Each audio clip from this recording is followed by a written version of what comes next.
that's a vibe, yeah. That all happened, and after that I felt bad. Like, I felt good. Like, you're not about to get me to agree to what you want me to agree with. So I walk out, and at this point, like, people that were with me, they, you know, they can't show any type of emotion when they're in the room. So, like, I'm, like, you know, heated, like, going off. So they're looking at me, but they can't give me a, like, a smile, nothing, because that will mess up my whole trial.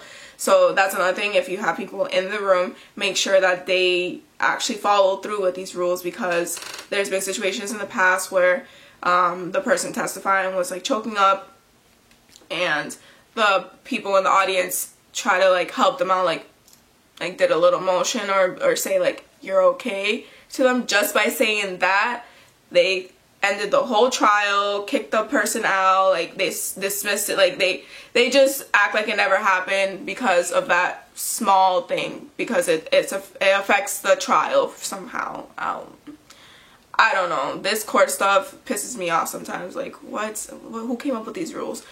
They made sure not to give me anything, but as soon as we got out of the room, they were like, yo, you went in, give me a high five. Like, I felt so good after that. Like, they're like, what, you did so good. Like, I was trying so hard not to laugh, because you were over here getting, like, I wanted to be like, get him, like, you did so good. So that made me feel really good. So at this point, it's the waiting game. Oh my god, we waited. So at this point, the jury is making up their mind on what everything happened. Oh, well, there was a closing part too, and then the jury now has to make up their mind, and it took my jury 3 days. I was in court for 3 days. Mind you, like, I had to ask for days off at work and stuff like that, and it was just like I need to go back to work, I need money. So that was annoying, but luckily my manager was understanding with everything. So yeah, so that was 3 days worth of waiting. One day we waited from 9 in the morning till 6 at night. Like, what? A whole shift. Like, I could have been at work working, and literally I'm just in the other waiting room just waiting and waiting and waiting, and I didn't get any decision. But it was I still felt calm. I didn't feel anxious, and that was really, like, alarming to me, because I get really anxious easily. So the fact that I was still, like, calm and collected, like I did what I had to do type of attitude still, was really good. And I remember that day that they took forever, I walked to the parking lot, walking, going to my car, and one of the juries, she's driving out, and she smiled at me, and that smile was it wasn't like a, it was like as if, like, she's telling me, like, we got you type of smile. And, like, I don't know, it stuck with me, and I took it with me, and I was just like, I don't know, something's telling me that this is gonna turn out good. And the next day, taking forever again. At this point, we're so comfortable in the waiting room, like, we're, you know, playing music and just having a good time. We already knew the food around, like, we got food and stuff like that. Like, we're just like, whatever. And I remember my lawyer came down, she's like, oh, they have another question. I was like, because when the jury has questions, you have to go upstairs, they present it in front of the judge, and I would go each time to make sure that they knew I was still there. Like, I want to see the verdict, to make sure that they knew that this was, like, very important to me. So I would go up every time they had a question. And it was crazy, because it was like, oh, they have a question. We went upstairs real quick, they asked her real quick, we went back downstairs. Then my lawyer came back down, she's like, they decided. And I'm like, what? They decided? Like, already? Like, we just came down from a question. Like, they're like, yeah, I guess the question wasn't actually a question, it was something else or whatever. So I was like, alright. So my dad was in the room, he decided to stay downstairs because he didn't want to see him and whatever. He didn't want to know the verdict in case it was a bad one. So my mom came up. It was me, my mom, my sister. Went upstairs. They come and they have like 8 cops and stuff in case you want to go, you know, hit a nigga. Like, he deserves it. So they have a bunch of cops, and the jury comes out and they have the verdict in the envelope, and they go, the person who has to talk, blah blah, and I'm at this point I'm like shaking, like what the hell, like this is really it, like what, this is crazy. And so they say the first charge, not guilty. And I was like, no, like please God, please. I'm like, okay, this 1 out of 5. And my lawyer is like trying to like reassure me, because I was heated, I was shaking, like flaring my nostrils, just like so mad, like yo, if he doesn't get guilty, I don't know if I can control myself, like I don't know. I didn't know what I was gonna do if he got not guilty. So I'm just like, okay, whatever. Okay, I'll eat that one. Okay, I got the L. Next one. My sister is next to me too, and she's heated, and she was over here getting ready to like throw something. I'm like, don't do that. Like, we're not about to get arrested for this dumbass. So she, my mom was over here like trying to yell at her and stuff. Yeah, it was crazy. And then freaking, I was like, Ma, shut up. Like, I'm trying to hear the verdict. I don't care. Like, stop yelling at us. Sheesh. And then, they say the second one. It was, la la la, guilty. I was like, oh, yes. Oh, like, oh my God, that shit made me feel so good. And my lawyer's like, see, like, calm down. Oh, when it said guilty, and then the next one, guilty. I was like, yes, 2 guilty out of 5.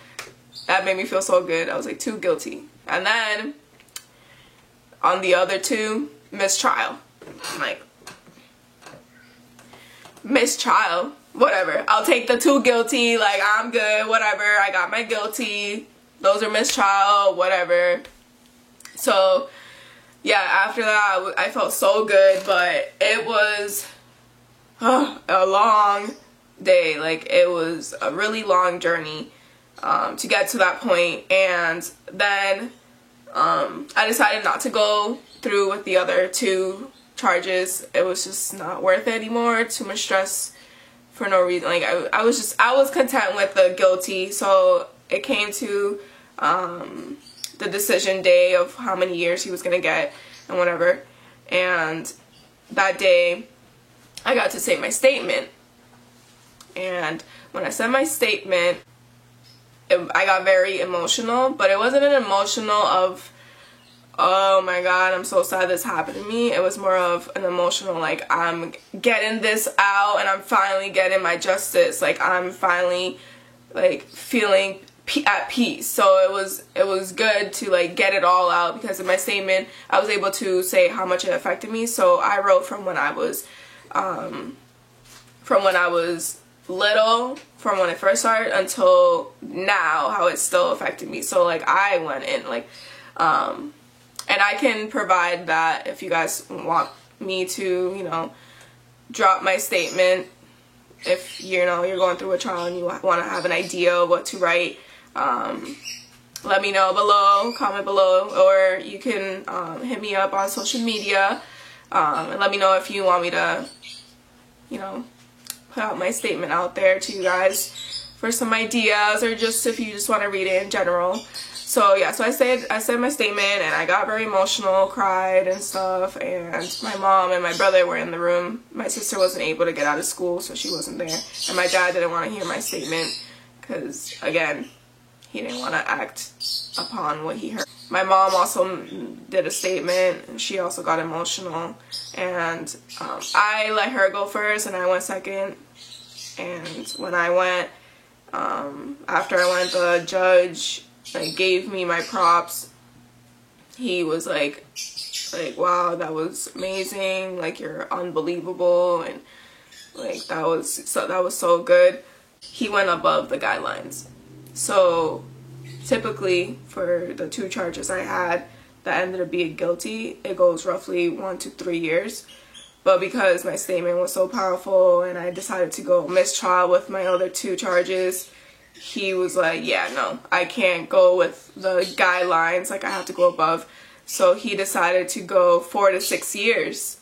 And to me, that was like, I'll take it. Like, the fact that you're going above the guidelines already, and, you know, he's going to jail, point blank, period. Like, you fucked up. You thought you were gonna get away. You thought they're waiting for you. They're waiting for you. Oh my God. Not my problem.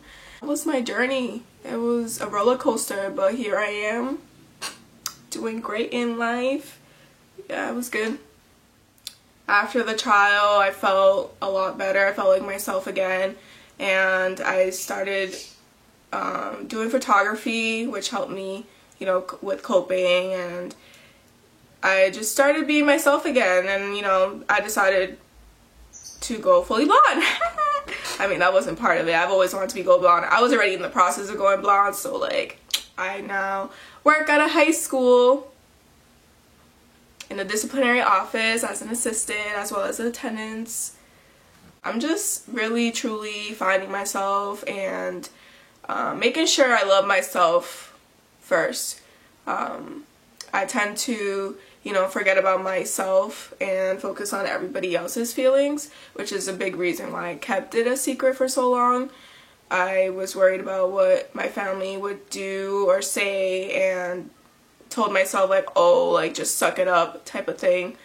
So because I was, you know, with that mindset for so long, it became like something I did all the time.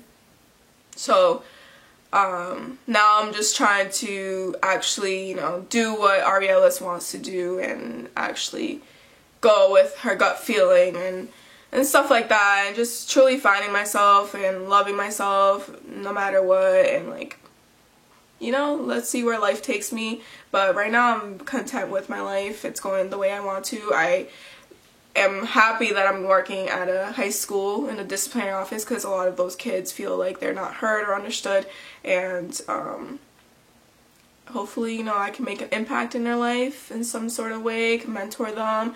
So yeah, I honestly, like, even though like the what happened to me wasn't great, you know, I took it as a lesson, and I've run with the punches and, you know, just grown through it.